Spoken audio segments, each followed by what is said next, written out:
A estratégia socialista por trás da guerra de Lula contra a liberdade de expressão.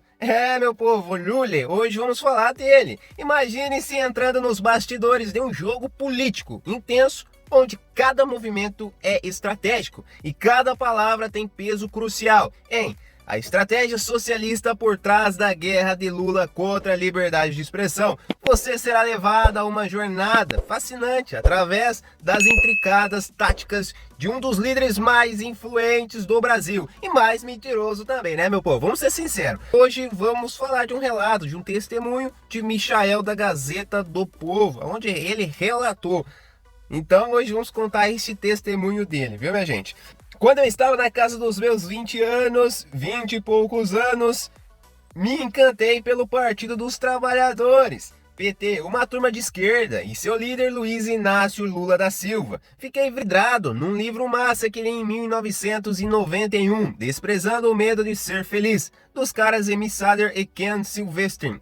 O título, saca só, é a tradução em inglês do slogan de campanha do Lula naquela época. Esse livro pintava o Lula e o PT como socialistas democráticos, ligados em uma medida para acabar com a pobreza, mas também largando mão do autoritarismo e da censura que pintavam em regimes comunistas, tipo o de Cuba, né? Em 1994, tive a chance de bater um papo com um grande cara em seu escritório em São Paulo. Perguntei pro Lula se, caso fosse eleito presidente, ele viraria o Brasil de cabeça para baixo, no estilo Cuba, com a censura e tudo mais. E ele, bem firme, respondeu: nem a pau. Explicou que o povo brasileiro era firmeza na questão da liberdade, assim como ele mesmo. Afinal, Lula já tinha ganhado o respeito nos anos 70, liderando um monte de protestos contra a ditadura militar do Brasil, quando era líder sindical. Mas olha só, 30 anos depois, o presidente Lula parece estar querendo botar umas regras duras na liberdade de expressão, tão duras quanto as que rolam em Cuba, desde os anos 60, quando Fidel Castro assumiu o poder na marra. No ano passado, logo depois de começar seu terceiro mandato como presidente, Lula criou duas paradas novas: a Procuradoria Nacional da União de Defesa da Democracia, PNDD, que fica na cola do Procurador-Geral da República, e Departamento de Promoção da Liberdade de Expressão, que parece nome de livro do George Orwell, e ganhou uns poderes loucos de censura. Lula criou a Secretaria de Políticas Digitais, uma divisão ligada ao Ministério da Justiça. O decreto explicava que essa secretaria tinha a função de lidar com problemas, como a desinformação e o discurso de ódio na internet, em colaboração com o Ministério da Justiça e Segurança Pública. Além disso, Lula também lançou um site de verificação de fatos, que parecia inofensivo, né? Mas na verdade era usado para pressionar por censura, algo parecido com o Ministério da Verdade de George, em 1984. Ele também apoiou o projeto de lei das fake news, que propunha punições financeiras severas para empresas de mídia social que não colaborassem na remoção de notícias falsas.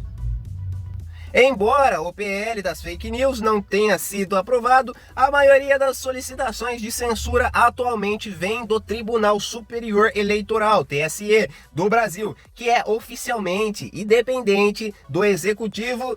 Adivinha? Alexandre de Moraes, presidente do TSE, votou a favor da acusação criminal de Lula em 2021 por seu envolvimento em um escândalo de corrupção. No entanto, o Brasil ainda tem um longo caminho a percorrer antes de se tornar uma ditadura. Mas é importante destacar que Lula e Moraes têm sido parceiros na busca pela censura, e restringir a liberdade de expressão é um passo crucial rumo à ditadura. Durante as eleições de 2020, TSE, liderado por Moraes, proibiu o grupo Jovem Pan de discutir a condenação criminal de Lula e censurou o jornal Gazeta do Povo por reportar com a precisão o apoio de Lula ao ditador nicaragüense Daniel Ortega, conhecido por prender opositores políticos. O TSE também ordenou que redes sociais retirassem 31 postagens da Gazeta do Povo e outras mídias sobre o apoio de Lula e Ortega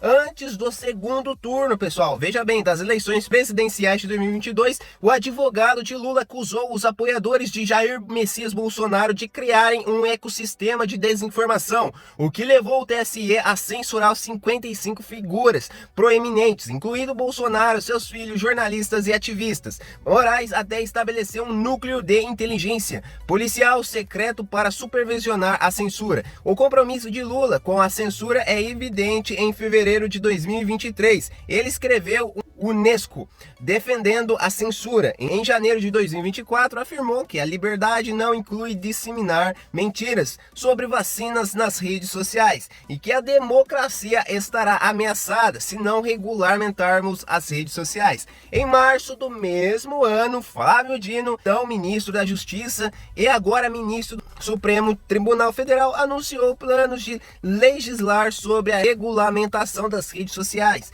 E, recentemente, o advogado-geral da União de Lula afirmou ser urgente regular as redes sociais em resposta a revelações do Twitter Falhos Brasil, declarando que a paz social é inegociável. Na última quarta-feira, dia 10, o presidente Lula fez um post que deixa bem claro que o seu governo está pensando em apertar o cerco em relação à liberdade de expressão nas redes sociais. Ele falou sobre Elon Musk, aquele empresário americano, e como ele fala mal do Brasil, sem nem se ter daqui. O presidente está dizendo que isso não pode continuar, que não dá para deixar isso passar em branco, pessoal. Só que essa ideia de censura é totalmente ilegal. Devemos lembrar, e antidemocrática. Em uma democracia de verdade, as pessoas têm que poder de criticar o governo à vontade. Se a gente começar a permitir que o governo censure tudo que não gosta de ouvir, a coisa fica feia. Imagina só se cada vez que alguém criticasse a polícia ou os políticos fosse parar na cadeia.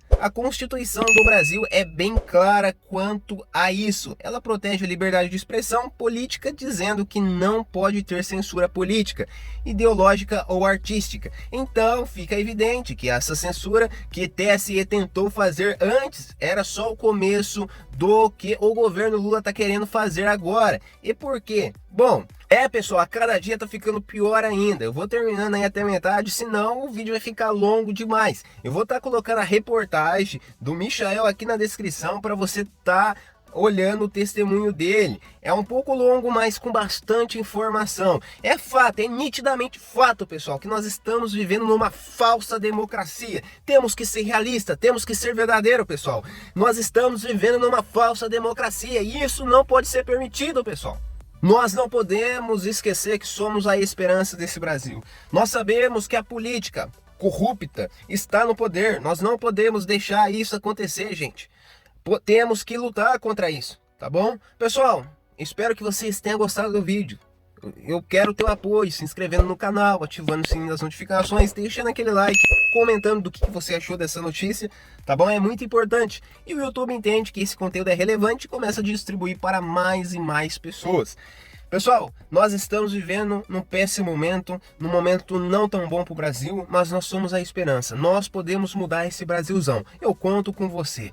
E é isso, pessoal. Eu vou ficando por aqui. Até o próximo vídeo. Um forte abraço.